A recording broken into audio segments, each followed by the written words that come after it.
व्यासपीठावरती उपस्थित असलेले मंत्री दीपकजी केसरकर, आमच्या म्हैसकर मॅडम आणि इथे जमलेल्या सर्व माझ्या मराठी बांधवांनो, भगिनींनो आणि मातांनो,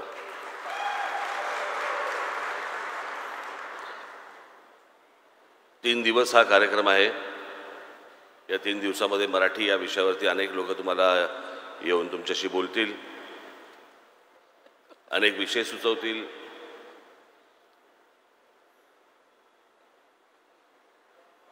मराठीला पुढे कसं न्यायचं हे सांगतील। मी आता जो आपल्यासमोर उभा आहे, गेली अनेक वर्ष मी मराठी या विषयावरती मी बोलत आलो, मराठी या विषयावरती अंगावर केसेस घेत आलो, मराठी या विषयामध्ये मी जेलमध्ये गेलो, आपल्याच महाराष्ट्रात।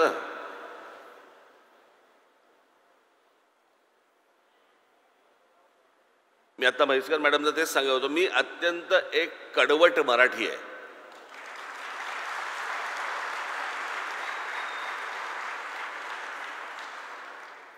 आणि माझ्यावरती संस्कारच त्या प्रकारचे झाले।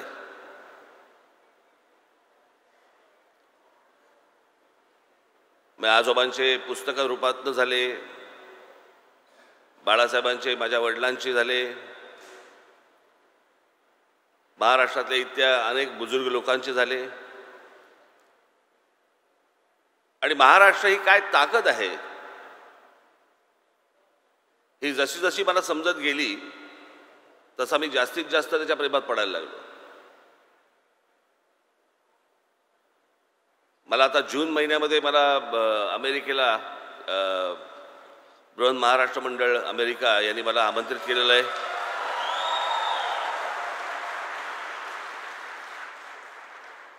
मला त्यांचे आता अध्यक्ष मला इथे भेटले आणि त्यांनी मला सांगितलं की आम्ही महाराष्ट्र मंडळातर्फे आम्ही अमेरिकेमध्ये अनेक 101 शाळा काढल्या आहेत।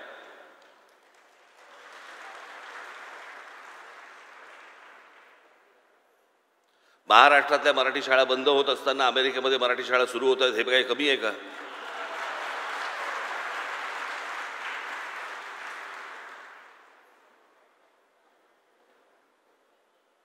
मला असं वाटतं की आपण पहिल्यांदा महाराष्ट्रामध्ये लक्ष देणं गरजेचं आहे। जगभरामध्ये मराठी माणूस पसरलेला आहे, वेगवेगळ्या देशांमध्ये गेलेला आहे, त्याबद्दल त्यांचं अभिनंदनच। जेवढा महाराष्ट्राचा विचार तुम्हाला इतर भाषांमध्ये आणि इतर लोकांमध्ये जेवढा तुम्हाला नेता येईल, पसरवता येईल आणि आपण किती श्रीमंत आहोत हे सांगता येईल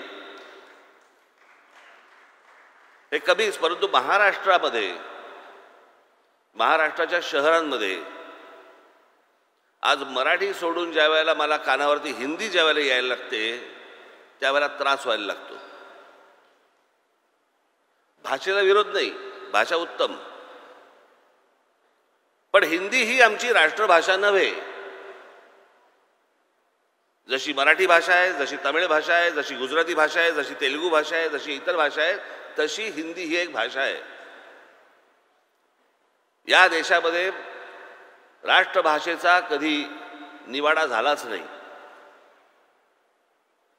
राष्ट्रभाषा म्हणून कुठचीही भाषा नेमली गेलीच नाही। केंद्र सरकार आणि राज्य सरकार यांच्यामधल्या फक्त कॉरेस्पॉन्डंटसाठी म्हणून इंग्रजी आणि हिंदी ही एवढीच भाषा ठेवली, पण हिंदी ही राष्ट्रभाषा नव्हे। हे ज्यावेळेला मी पहिल्यांदा बोललो, एक त्याला 15-20 वर्ष झाली, अनेक लोक माझ्या अंगावरती आले आणि मग जेव्हा अंगावरती आले त्याच्यानंतर मी त्यांना गुजरात हायकोर्टाचा त्यांना मी कागद समोर ठेवला।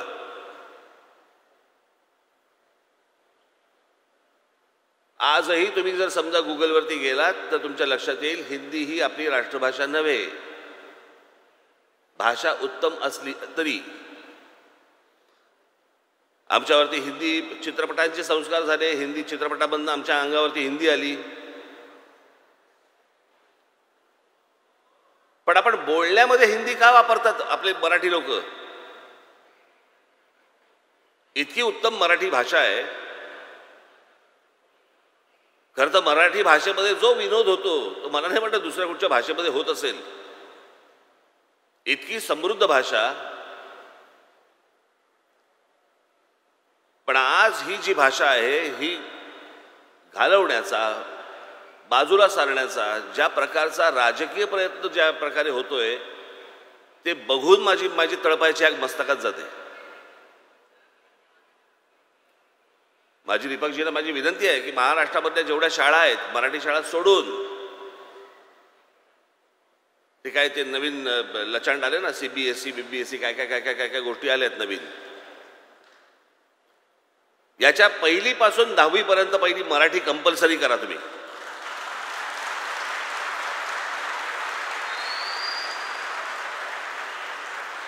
मला समजत नाही ज्या ठिकाणी तुमचा जन्म झाला, अमराठी असतील लोक, ज्या ठिकाणी तुमचा जन्म झाला, जिथे तुमची मुलं झाली, आणि त्या मुलांना तुमच्या शाळेमध्ये काय शिकवलं जातं? जर्मन, फ्रेंच, जणू काय ते देश बोलवतातच आहे ना, की या रे मुलांनो या, आमची लोकसंख्या वाढवा.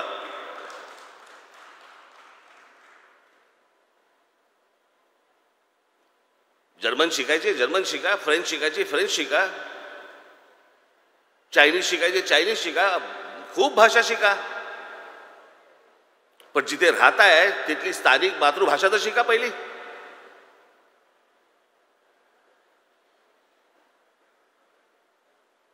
आणि इथं कमीपणा कसला आला?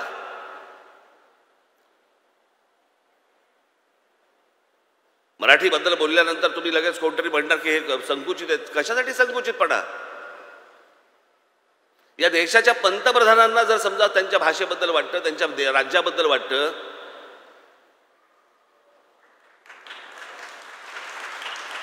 की जगामधला मोठा, सर्वात मोठा स्टॅच्यू ऑफ लिबर्टीपेक्षा मोठा पुतळा कुठे बांधावा असं जर पंतप्रधान वाटतं, तो गुजरातमध्ये बांधावा असं वाटतो.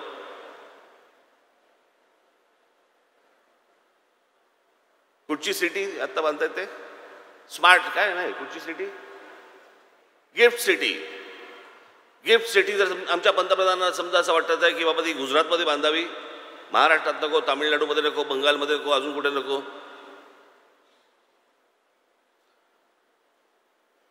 हिऱ्यांचा व्यापार आपल्याला त्यांना असं वाटतं की बाबा गुजरातमध्ये न्यावा असं वाटतोय, न्यावा त्यांनी. माझं असं म्हणणं आहे की पंतप्रधानांना स्वतःच्या राज्याबद्दल जर समजा प्रेम लपवता येत नसेल, तुम्ही आम्ही का लपवतोय?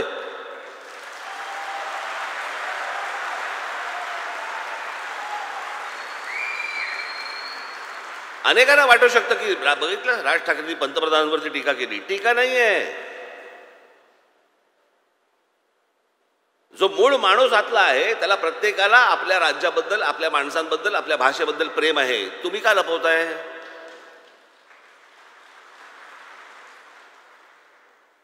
ज्या राज्यामध्ये मी राहतो त्या राज्यामध्ये माझ्या इकडचा मराठी माणूस ज्या वेळेला एखादं घर घ्यायला जातो आणि तिकडच्या एखाद्या जैन सोसायटीमधला माणूस सांगतो की मराठी माणसाला घर देणार नाही, काय करायचं आम्ही?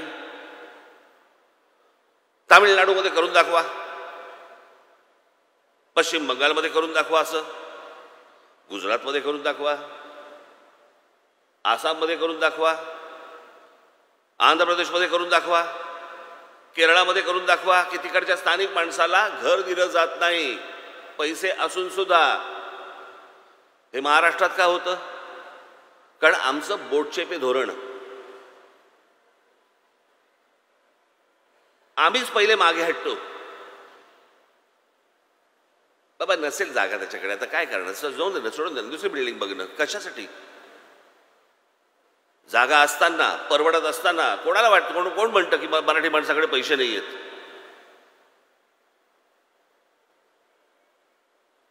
हे स्वतःच्या गल्लीच्या बाहेर पडत नाहीत, ते तर्क मांडत असतात की मराठी माणसाकडे. एकदा महाराष्ट्र फिरा, मग तुम्हाला कळेल मराठी माणूस कुठे आहे.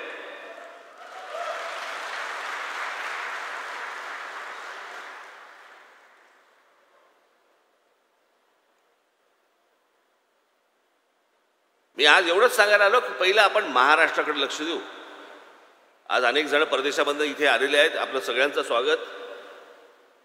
आपणही माझं कराल अशी अपेक्षा.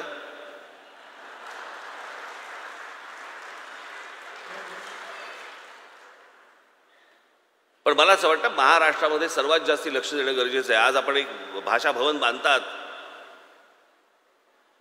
कुसुमाग्रजांचं एक वाक्य आहे फार सुंदर, स्वातंत्र्य देवतेची विनवणी नावाचं एक त्यांची कविता होती, मी मध्यंतरी वाचून दाखवली होती. त्यातलं एक वाक्य फार सुंदर वाक्य आहे. भाषा मरता देशही मरतो, संस्कृतीचाही दिवा विझे. भाषा मेली की सगळं संपलं.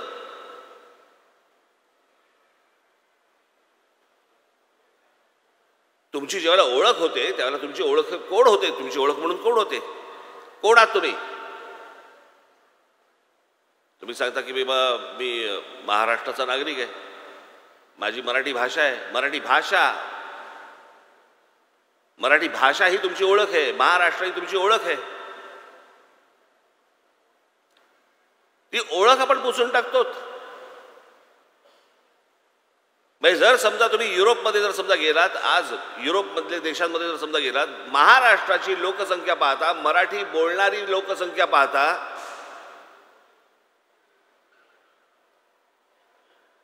महाराष्ट्राचा क्रमांक काढून बघा तुम्ही.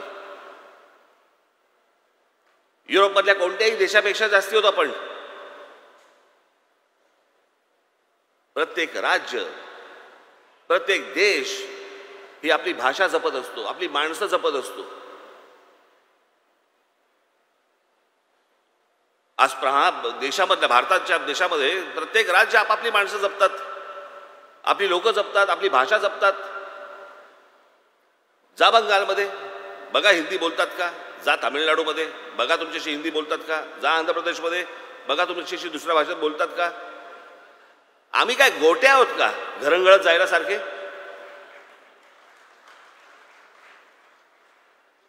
आम्हीच का घरंगळत जातो दुसऱ्या भाषेमध्ये. मी आजच्या व्यासपीठावरनं फक्त मला एवढंच सांगायचं, मी लंबचौडं भाषण देण्यासाठी आलेलो नाहीये. माझी फक्त आपल्याला सगळ्यांना विनंती आहे, मराठी भाषा भवन होईल, सगळ्या गोष्टी होतील. माझी आपल्याला सगळ्यांना विनंती आहे, कोणी समोर येऊ देत, आपण मराठीत बोला.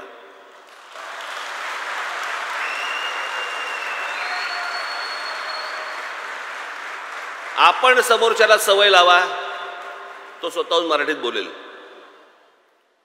ज्या वेळेला मी आंदोलन जेव्हा सुरू झालं त्याच्यानंतर ह्या हिंदी चित्रपट सृष्टीमधल्या अनेक लोकांना कंठ फुटले मराठीचे आणि मराठी बोलायला लागले. म्हणजे मराठी येत होतं पण बोलत नव्हतात. माझं असं म्हणणं आहे की बरं, समोरचा मराठी बोलताना चुकला, हसू नका. आपण समोरचा मराठी बोलताना चुकलं तर आपण हसतो, त्याची चेष्टा करतो, म्हणून लोक समोरचे बोलायला पण जात नाहीत. चेष्टा करू नका, सुधरवा.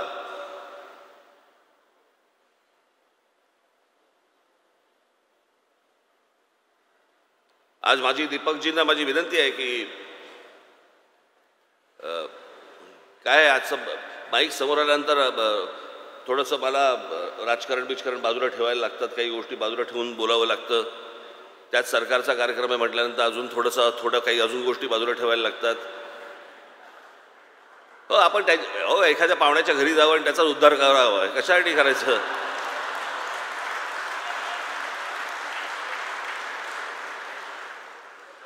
तर मला असं वाटतं की दीपकजींना माझी विनंती आहे की बाकीच्या सगळ्या गोष्टी सोडा, पण सरकारतर्फे महाराष्ट्रामध्ये जेवढ्या शाळा असतील, जेवढ्या भाषिक शाळा असतील, त्याच्यामध्ये 1ली ते 10वी आपण मराठी कंपल्सरी करा.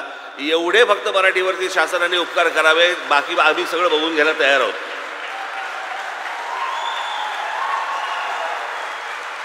आज अनेक जण इथे परदेशामधून आलेले आहेत. आज दीपकजी केसरकरांचे मी मनापासून आभार मानतो. त्यांनी गेल्या वर्षी देखील मला बोलवलं होतं, परंतु मला वेळेअभावी येत नव्हतं. परंतु यावेळेला त्यांनी ॲडव्हान्स बुकिंग केल्यामुळे मला ना बोलता येईना. पण मी त्यांचे आभार मानतो. म्हैसकर मॅडम, आपले देखील आभार. इथे अनेक परदेशामधून लोक आलेले असतील, आपल्यालाही अनेक दिवसांनी आपल्याला या मायभूमीमध्ये, मराठी भूमीमध्ये येऊन बरं वाटलं असेल. ज्यावेळेला मी तिथे जूनला येईन त्यावेळेला आपल्याशी प्रत्यक्ष भेटण्याचा योग येईल, त्यावेळेला मी आपल्याला प्रत्यक्ष भेटीनच. आणि आलेल्या सर्व माझ्या बांधवांना, बहिणींना आणि ह्या टेलिव्हिजन चॅनलच्या माध्यमातून माझं बोलणं ऐकत असलेल्या लोकांना फक्त मी परत जाता आता एकच सांगेन, बाकी कशाची गरज नाही आहे. फक्त जो समोर येईल त्याच्याशी फक्त मराठीत बोला, एवढीच फक्त विनंती करतो आणि आपण सर्वांची मी रजा घेतो. धन्यवाद. जय हिंद, जय महाराष्ट्र.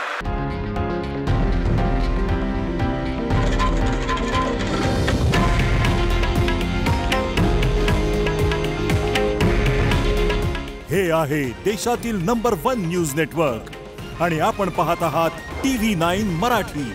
काळजी तुमची, हित महाराष्ट्राचं.